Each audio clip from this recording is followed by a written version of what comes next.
your name. Darenka Milosnik Polchan. You solemnly swear or affirm the testimony you're about to give will be the truth, the whole truth, and nothing but the truth. I do. Absolutely. Thank you. Doctor, good afternoon. Good afternoon. If you would say and spell your full name for us, for the record, please. My first name is Darenka, spelled Darinka, and my last name is Milosnik Polchan. Milosnik is spelled Mileusnic. Polchan is Polchan. Thank you. And where are you employed? I'm the Chief Medical Examiner for Knox and Anderson counties and the Chief Medical Officer for the Regional Forensic Center in Knoxville, Tennessee, and also hold the position of Clinical Assistant Professor actually Associate Professor of Pathology at University of Tennessee Medical Center in Knoxville. And how long have you held those positions? I've been acting chief and chief since 2008. I've been in Knoxville since 2002. All right. What, if you would, give us a little bit about your education that allows you to hold those positions? So I graduated from medical school, University of Rijeka, Rijeka in Croatia. It's a 6-year medical program with the last year of internship because it's a different kind of system of schooling in Europe. And then I stayed at the same university teaching medical students and doing research for approximately 4 more years.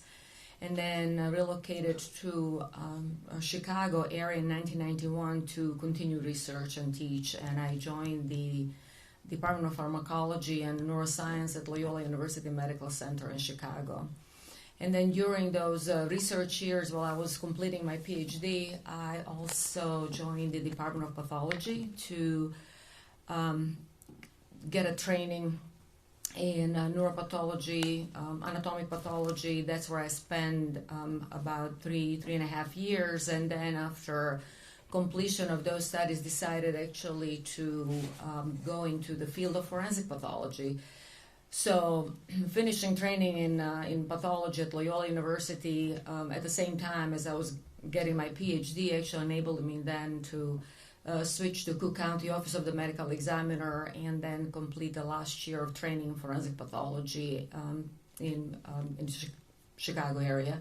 And I stayed there with the Cook County Office of the Medical Examiner in the city of Chicago for about 4 years prior to relocating to Knoxville to continue the same line of work essentially. And during that time I became board certified in anatomic pathology and forensic pathology. All right. Are you licensed to practice medicine here in Tennessee? Yes. All right. And are you certified in anatomic pathology and forensic pathology? Yes, I am. Do you maintain membership in any sort of medical related societies? Yes, there are a number of societies such as American Academy of Forensic Sciences, the National Association of Medical Examiners, and then just the regular pathology groups that College of American Pathologists and American Society of Clinical Pathologists. The membership in the name, actually, National Association of Medical Examiners is important because actually that's the accrediting body for the forensic centers in the state of Tennessee, and then of course we are accredited by the name, by the National Association of Medical Examiners.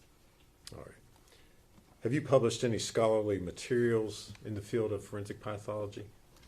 Yes, I published some papers and platform presentations and book chapters with the main interest in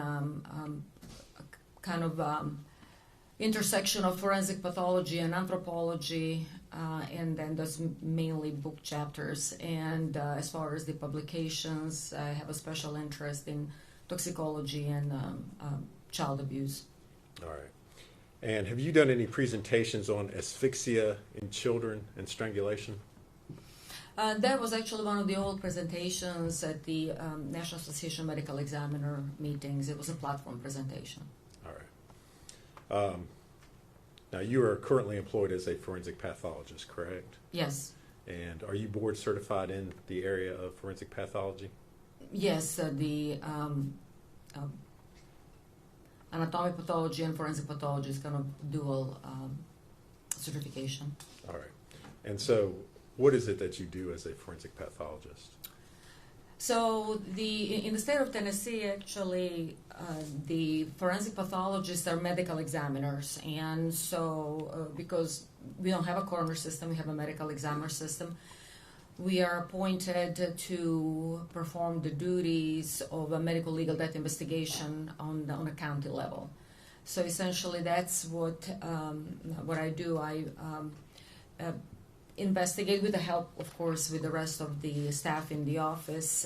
We investigate all the sudden deaths that happen, as I said, suddenly without medical attendance or due to violence. And our main obligation is to work not for any particular organization or the law enforcement. We work with the law enforcement to come up with an answer to what really happened and what the cause, manner, and mechanism of that in these situations where that happens suddenly, unexpectedly, without medical attendance or due to violence. Okay. Have you previously been qualified as an expert in the field of forensic pathology? Yes, in many counties in East Tennessee. Actually, I believe here in Sullivan County years ago. All right, that was going to be my next question. And after having been qualified as an expert, have you gone on to give expert testimony in the field of forensic pathology? Yes. Judge, I would move to qualify her as an expert in the field of forensic pathology. No objection, Judge. Right, should be declared to be an expert in the field of forensic pathology.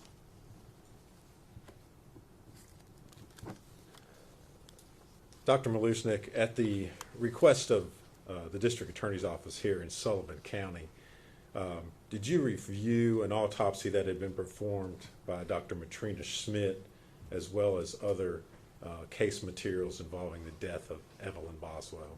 Yes. And if you would, tell us what materials you reviewed. So I reviewed everything that was available when I was approached to originally look at the case, and I can list all the entries that I compiled in my report if that's Sure. acceptable. So what was available to me at the time of review and writing of my report is the birth certificate for Evelyn Boswell, Indian Path Medical Center birth records, Premier Pediatrics medical records, Mountain States Medical Group Urgent Care medical records, Bristol Regional Medical Center medical records, then autopsy report performed and signed by Dr. Schmidt, autopsy photographs, scene photographs, TBI forensic biology reports, several of them.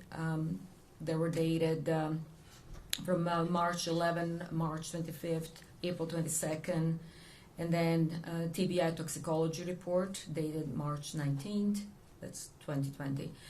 And then National NMS, which is the National Medical Toxicology Lab, both technology forensic case report, summary of facts by the Attorney General's Office, and the presentment State of Tennessee, Sullivan County Criminal Court case S72869. All right. And these materials, are they typical of what you would normally review in preparing an autopsy? Yes. All right. And based upon your review of those materials, did you form an opinion as to the cause and manner of death of Evelyn Boswell? Yes. And what was that opinion? So my opinion was that Evelyn died of asphyxial death, and that the manner of death was homicide. All right. And again, you reviewed the autopsy that had been done by Dr. Schmidt. How, if anything, did your opinion differ from what she had concluded? In essence, actually, our opinion did not really differ much, except that in my report, and that's the kind of luxury of writing kind of expert review report versus the just regular autopsy report, is that I specify several different ways of asphyxial death or different mechanisms of it. Okay.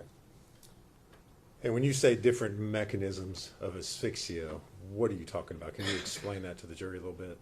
So asphyxia essentially means that the inability of a person to breathe or for the oxygen to be supplied to the cells in the body. And the different ways how that can occur is either by preventing the circulation to the brain or other organs and tissues in the body, or preventing the breathing, or putting a person in such a position that essentially compromises both circulation and breathing at the same time, with the end result of essentially depriving the tissues and organs of oxygen. And then in with that respect, actual asphyxial death in general are very complex deaths, and if there is any compromise in the integrity of the person, such as decomposition, then they have to be really described in such a manner, these mechanisms, that are understandable, because in the end, the asphyxial death is what we call diagnosis of exclusion, meaning when everything else is excluded, what we are left with essentially is that the findings in the body and the finding of the body within the scene that are going to come to essentially explain what really happened to an individual. What I'm essentially saying is that there's the asphyxial mechanism such as positional, mechanical, traumatic, or actually can be also the consequence of the positioning in the scene, and that information comes strictly from the scene investigation.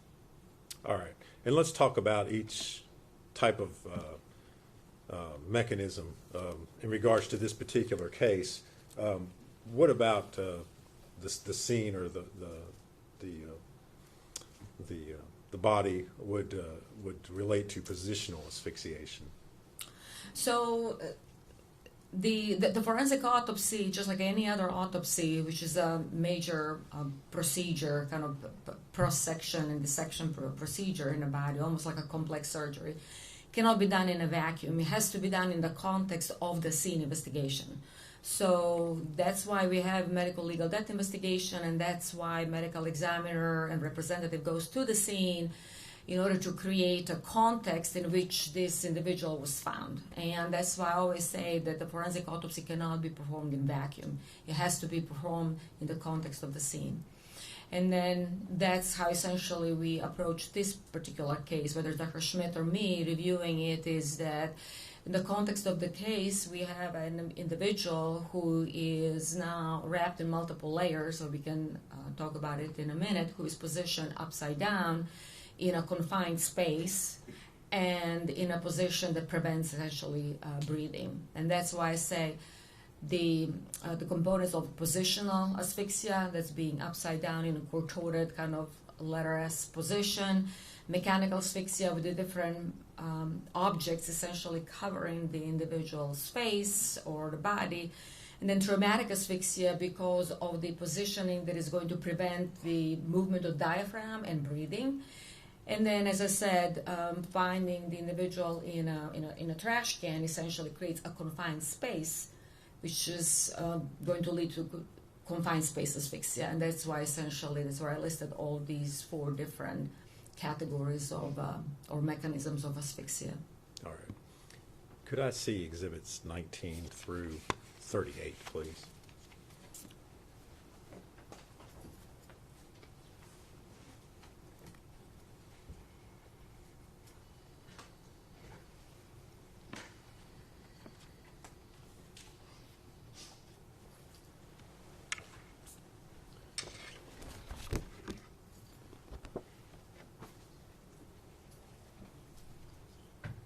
Dr. Malusnik, I'm going to show you what's been previously admitted as exhibit number 19. And if you would, kind of tell the jury what they're looking there and how what they're seeing relates to the mechanisms of asphyxia. Can I show on the screen? Is there a pointer up there? It looks like a flashlight. There's a pointer? Yes, if you don't care. So what we are seeing is the trash can with the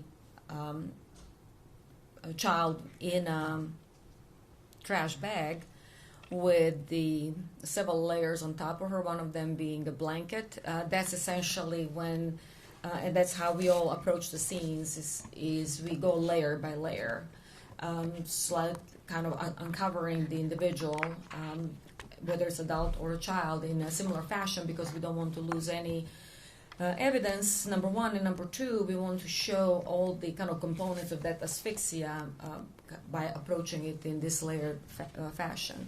And then we can see the body of the child in an unzipped kind of onesie in an upside down position with some of her body parts showing up. So essentially, when I was telling you originally positional asphyxia, she's upside down, and we humans cannot breathe like that.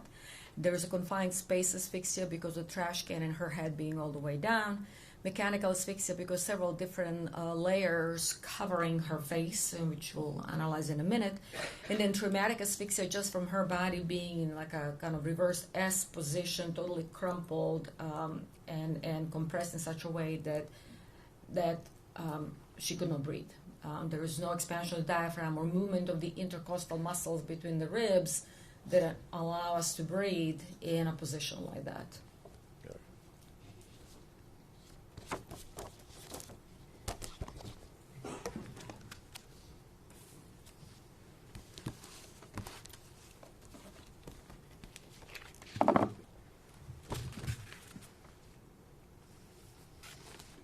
Now I'm going to show you exhibit number, previously admitted as exhibit number 30.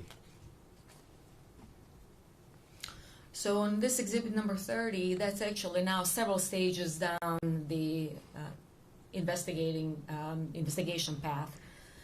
So the key is always, as I said, as little manipulation as possible, and then go again layer by layer. We lost several layers here. The garbage can, the trash can, there was also, the trash bag. There was also a black bag on top of all of that. That was all removed.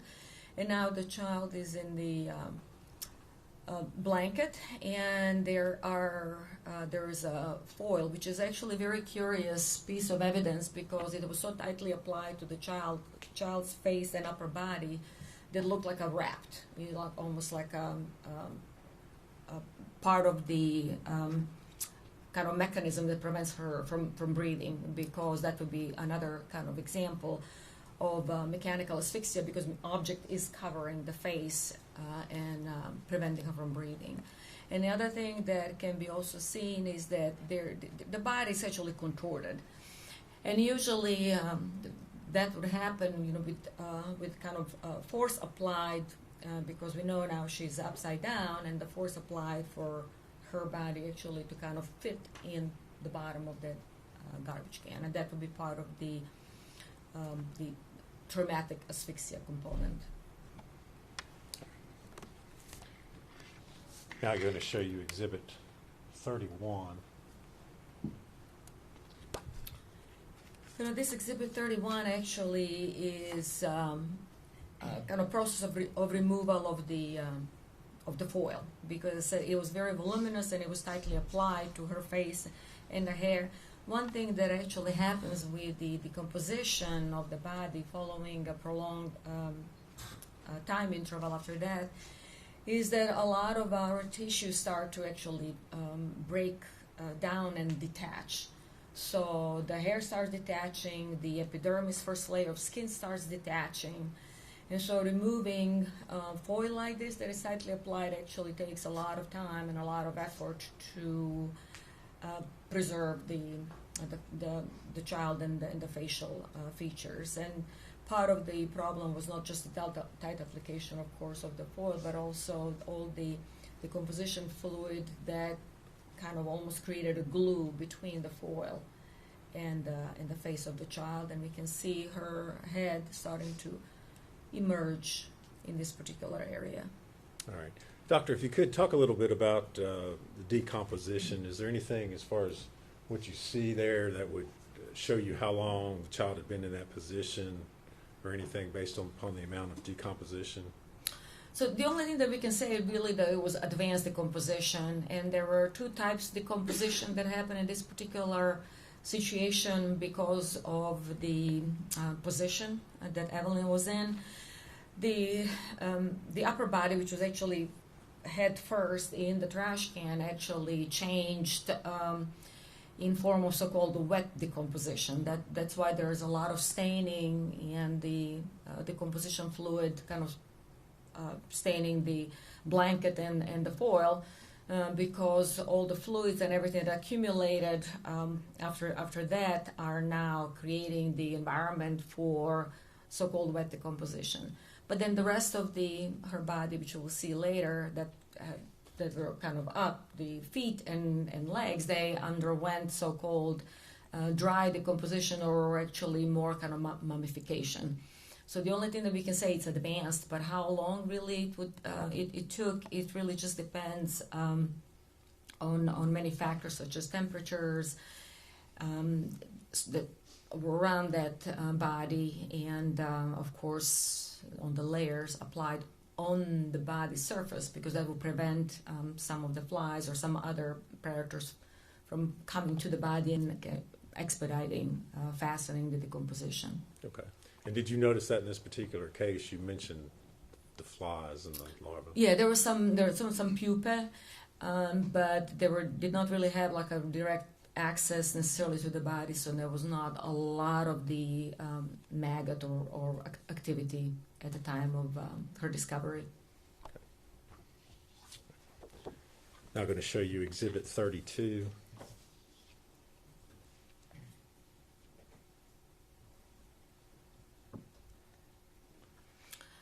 So the exhibits 32 Yes. is actually just another kind of painstakingly removal of all the layers. Again, the foil is being further detached, and now we can see her head and face, and then part of the upper body, her arm, while the legs are still covered. Does this photo show anything in regards to the positioning of her head as it relates to asphyxia? So one thing that what was becoming evident as the body was being uncovered is that her face was flattened because it was pressed against the foil and the blanket and side of the trash can. And then, of course, it was also kind of a little bit contorted because the face is pointing in this direction, and then her neck was kind of slightly contorted, and the head actually is almost at the level of her buttocks. Essentially, her feet, buttocks, and head, they're all kind of compressed almost at the same level now.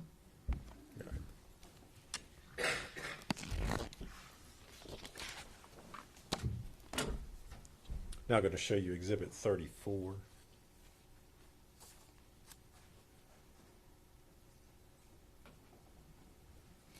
So the Exhibit 34 now shows it's kind of similar phase after the foil is removed. The blanket is covering the face, so the face is in this particular orientation. And again, the difference between all the fluids and wet decomposition staining the blanket versus just dry desiccation of the arm and then feet. So two kind of different processes happening at the same time, wet decomposition and dry decomposition or mummification. Anything that you could tell in regards to, I know that the foil's been taken off in this particular photograph, but in regards to the positioning of the foil and the blanket as well, is there anything you could tell as far as whether that was haphazard or intentional?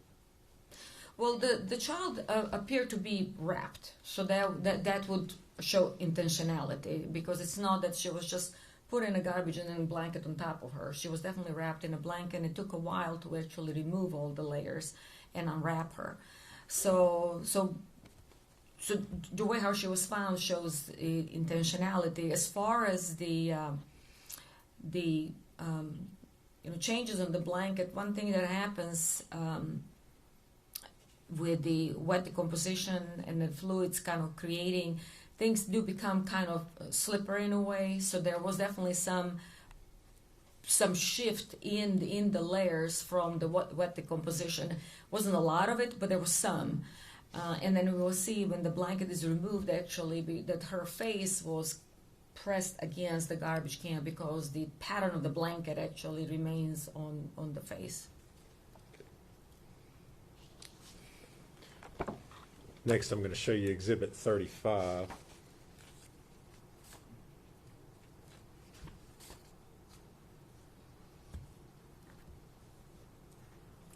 So the Exhibit 35, now the layers of the blanket are further removed. So the face is still covered. So we have the face, the shoulder, her buttocks, and her feet, as I said, almost at the same kind of compressed, reverse kind of letter S shape. And that's how she was presented after removal of the blanket. The blanket is still stuck to the face in this area, but that's going to be the next phase. You mentioned this, she's in a reverse S kind of shape. Is that what you're talking about when you say positional asphyxiation? Yes, so that would be a reverse S shape.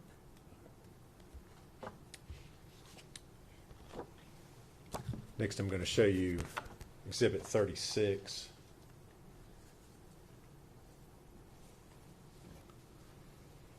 So on Exhibit 36, now just removal of the blanket from the rest of the head. And as I said, it had to be done really carefully because of the layers of the skin and hair detaching at this point with the wet decomposition. All right. Can you tell anything in regards to the onesie that she's wearing in that particular picture? I'm sorry? The onesie, the clothing that she's wearing. Yeah, the onesie actually was unzipped. And there was also a diaper on the body. And that was one of the questions is that would that indicate what really kind of transpired? I mean, it's hard to tell, except that, of course, onesie was completely unzipped, which was unusual for a child who's just, let's say, hypothetically dying in her sleep.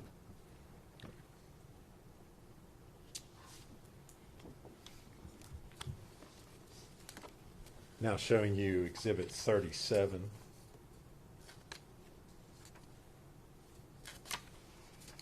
So Exhibit 37 actually is now next phase.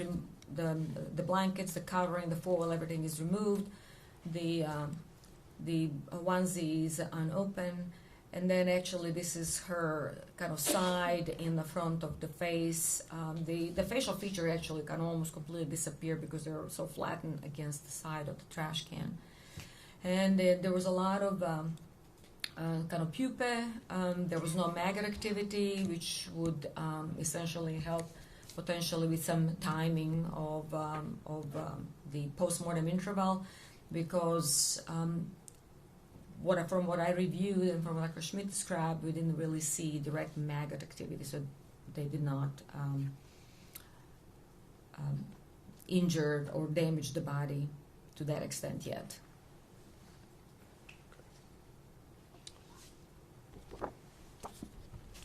And now showing you Exhibit 38. And essentially what's happening now is that her body is kind of being unfolded.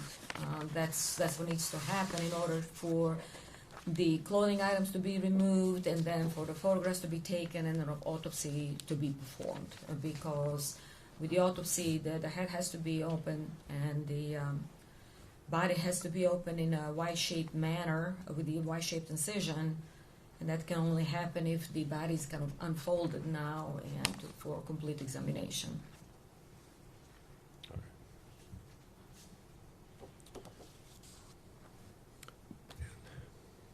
Dr. Malusnik, did you, as part of your review of the records in this case, review the child's pediatric records? Yes. Do you see anything in there that would indicate to you that she would have died from something that was medically related, any medical conditions? No, she was considered a healthy child, and all the milestones were reached in timely manner. All right. And what about the possibility of her dying from some sort of rollover death? So she was not an infant anymore, so she would already be in a kind of toddler stage, and I've never seen overlaying on a child older than 8 months. Actually, 6 months is even pushing it, because it's just not easy to overlay a child who can already move, flip, and it's just not that easy, even for an adult, to overlay a child of that age. And I've never had a case like that. The only overlay of a 2-year-old that I had was actually a homicide. All right. Dr. Malushnik, are you aware whether the state of Tennessee Department of Health maintains statistics on rollover deaths as far as the age of children in Tennessee? Yes. And have you had an opportunity to review those statistics? Yes. How many children last year under the age of, or over the age of 12 months died of rollover deaths in Tennessee? None. How many children in the last 10 years over the age of 1 in the state of Tennessee died from rollover deaths? We all of those we call like unsafe sleeping environment. That's a none of the children who died of overlaying, rolling over, unsafe sleeping environment were older than a year.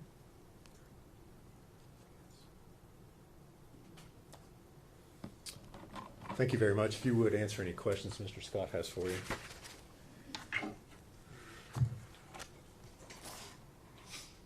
you want any of these photos? No. Okay. Just thought I'd ask.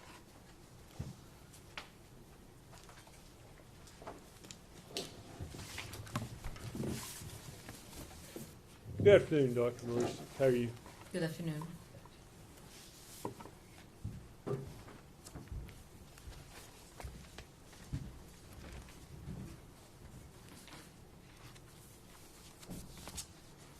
My name is Gene Scott. I represent Ms. Boswell.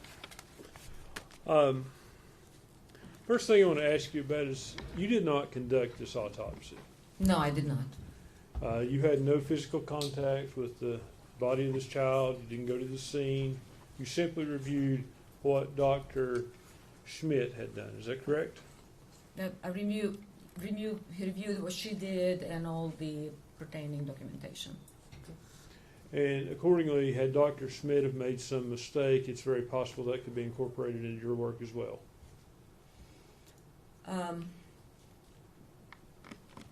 That's a very complex question. I cannot answer yes or no. May I explain? Sure. So the point of having an autopsy report is to objectively describe the findings. And then the only subjective part of the autopsy report, the conclusion as to what happened, that's essentially Dr. Schmidt, in this case, conclusion as to what the child died of, cause and manner of death.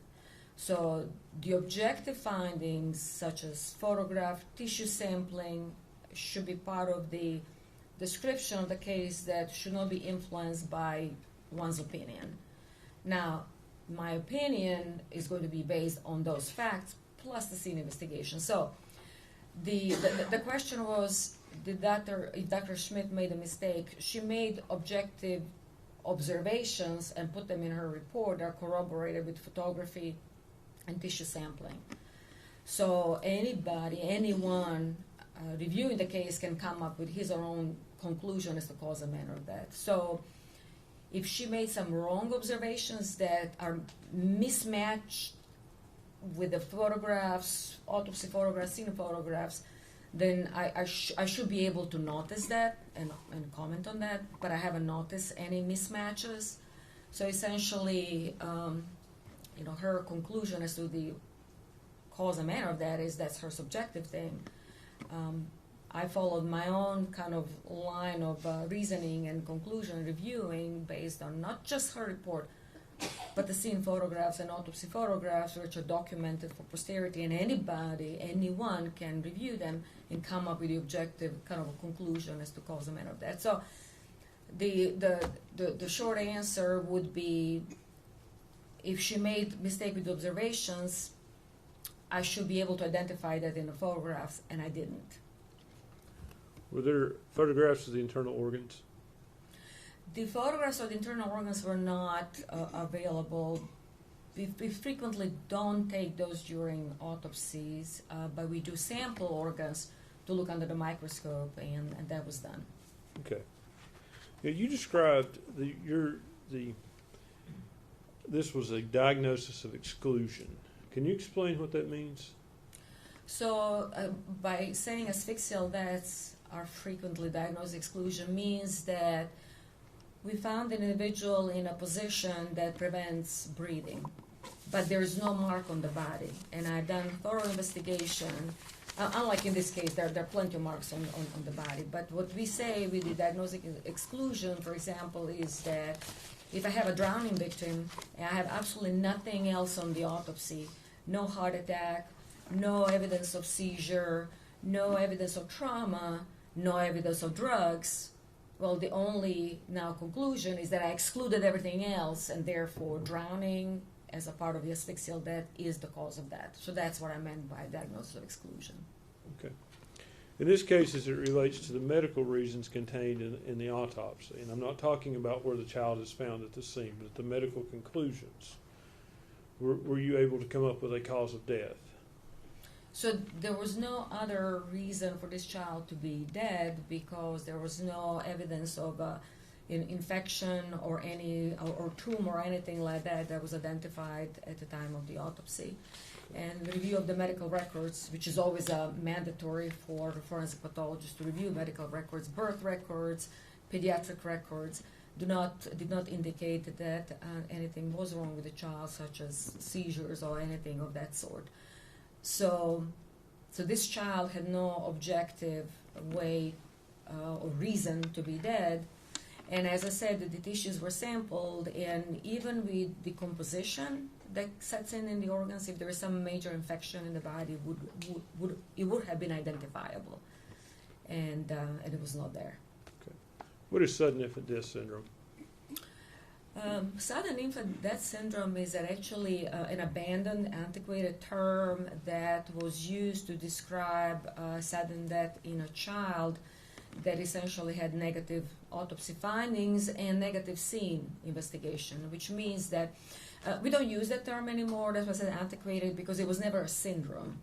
It always, syndrome means that there is a constellation of symptoms, findings, and signs that would kind of create this entity that one can actually have the reason for this person to be sick or dead for that matter.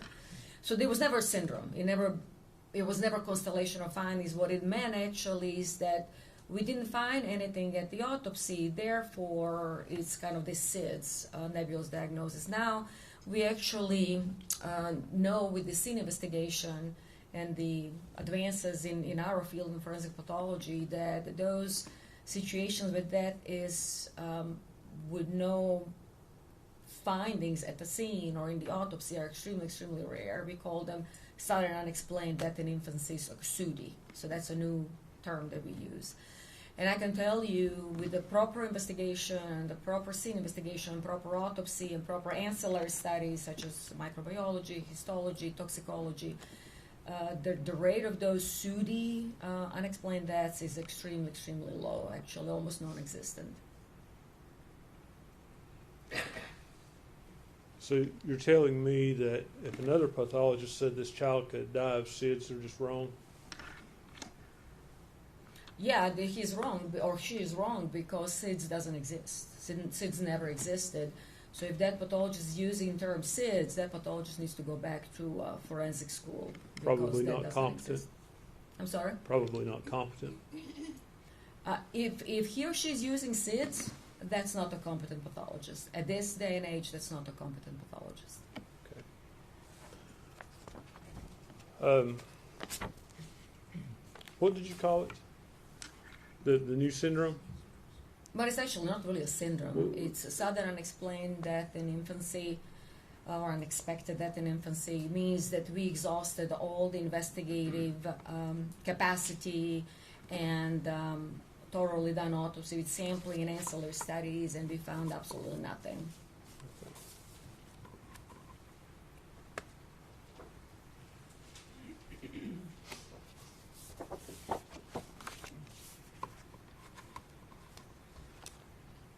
So how do you rule out that this child couldn't have died from a laryngeal spasm? Because laryngeal spasm needs to have a reason for that to happen, and I've never had a case of a laryngeal spasm in a otherwise healthy child. And laryngeal spasm is basically something that somebody would give a diagnosis or the reason for a child to be dead when they're really trying to kind of come up with stuff and create some new category. That's pretty much it. Gastroesophageal reflux, that can lead to a laryngeal spasm, can it not? But that would not... Yes or no, can it lead to that? And then explain. That's actually not something that is described in the forensic pathology field. Laryngeal spasm would not necessarily kill a child. But could it kill a child? No, I've never seen it. Could it? I've never seen it.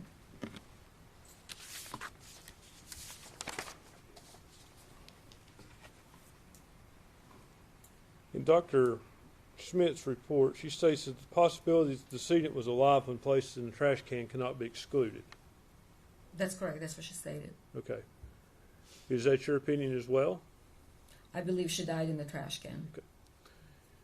You have no proof to show she was alive when she went in the trash can. I have all the proofs of her not being able to breathe once put in a trash can. Doctor, you don't know if she was breathing when she went in the trash can, do you? She would not be able to breathe no matter what. And as I said, because of decomposition, of course, we were a little bit handicapped as far as being able to completely examine all her tissues and organs. But there was no reason for this child to be dead, other than being in the trash can, not being able to breathe. You can't say conclusively she was alive in the trash can you? She doesn't have a reason to be dead, and I never had an autopsy on a child older than 1 year old for no reason to be dead, except that she could not breathe in that particular position where she was placed. Yes or no, can you say conclusively that she was alive when she was placed in that trash can? She could not breathe in the trash can, so that's my main conclusion. Are you refusing to answer my question, doctor? No, I'm just saying that that child could not breathe in the trash can. And I'm asking, if I may, yes or no, can you say conclusively she was alive when she was placed in the trash can? No, she might have been dead because her foil was on the face before being placed in a trash can. She could have been dead because she was put in a plastic bag before she was placed in a trash can. Obviously, the foil, the bag, 2 bags, the blanket, tightly covering her face would prevent her from breathing. So all of those things had to happen before she was put in a trash can. So all I'm saying is that all those components, could have they actually brought her to brink of being dead before being put in the trash can? Sure. But the trash can definitely did not help. Okay.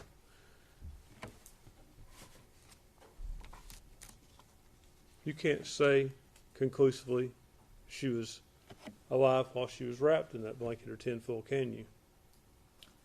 She would have definitely died with a tinfoil and the bag and the blanket. And there was no reason to put all of those things and tightly apply to her face and her body unless she was alive. You can't say conclusively that she was alive when she was wrapped, yes or no? All I can say is that she cannot breathe. With a foil, Judge, I would ask with you a bag, ask the bag, witness to and answer with my the blanket. question, yes or no. Doctor, you need to answer his questions. He's asking yes or no questions. You can explain afterwards if you want to, or if you feel the need to. But you do have to answer his questions directly. So I'm sorry, what was the question? You can't say conclusively that that child was alive when it was wrapped in the blanket and when it was wrapped in tinfoil. I have no reason for this child to be dead. Yes or no, doctor? Nobody can tell exactly of the state of her body except that she cannot breathe with the foil and the bag. Judge, the I would trash can ask and the the court to instruct the witness to answer the question yes or no and then explain.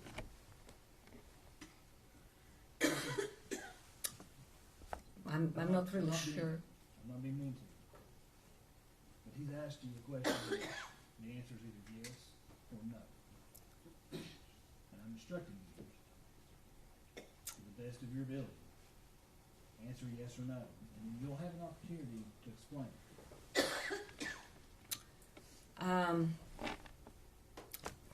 For a forensic pathologist, it's hard to answer that question, yes or no, but nobody can guarantee or say with certainty what really happened to this child prior to the foil being put on her face. So you can't say whether she was alive or dead, can you? She has no reason to be dead, other than Judge, that. this witness is being evasive. May we approach?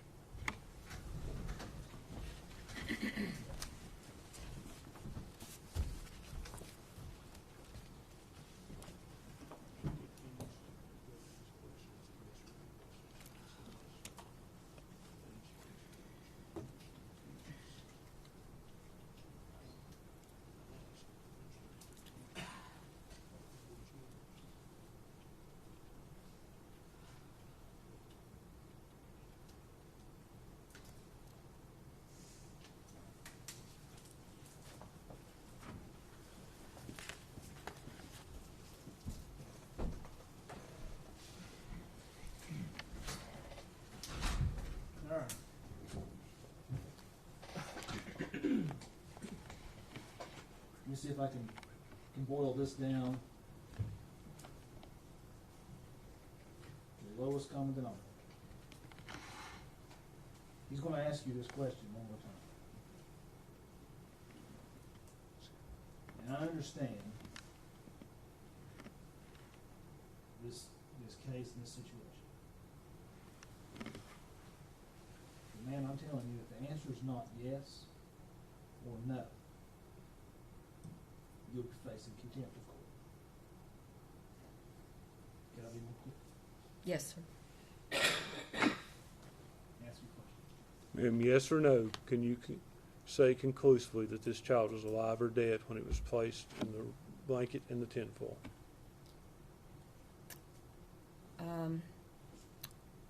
The blanket, tinfoil, the trash can, which one? Okay, the answer is no. She could have been murdered differently. Thank you, doctor. Redirect. One second, Judge.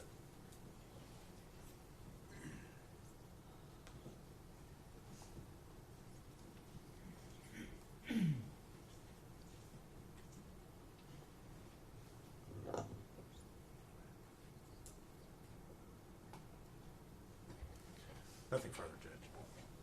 They should be excused. Yes, ma'am. Yes, sir. I looked at her and called you ma'am. I apologize. Doctor, thank you for your testimony today. You're released from your subpoena. Thank you.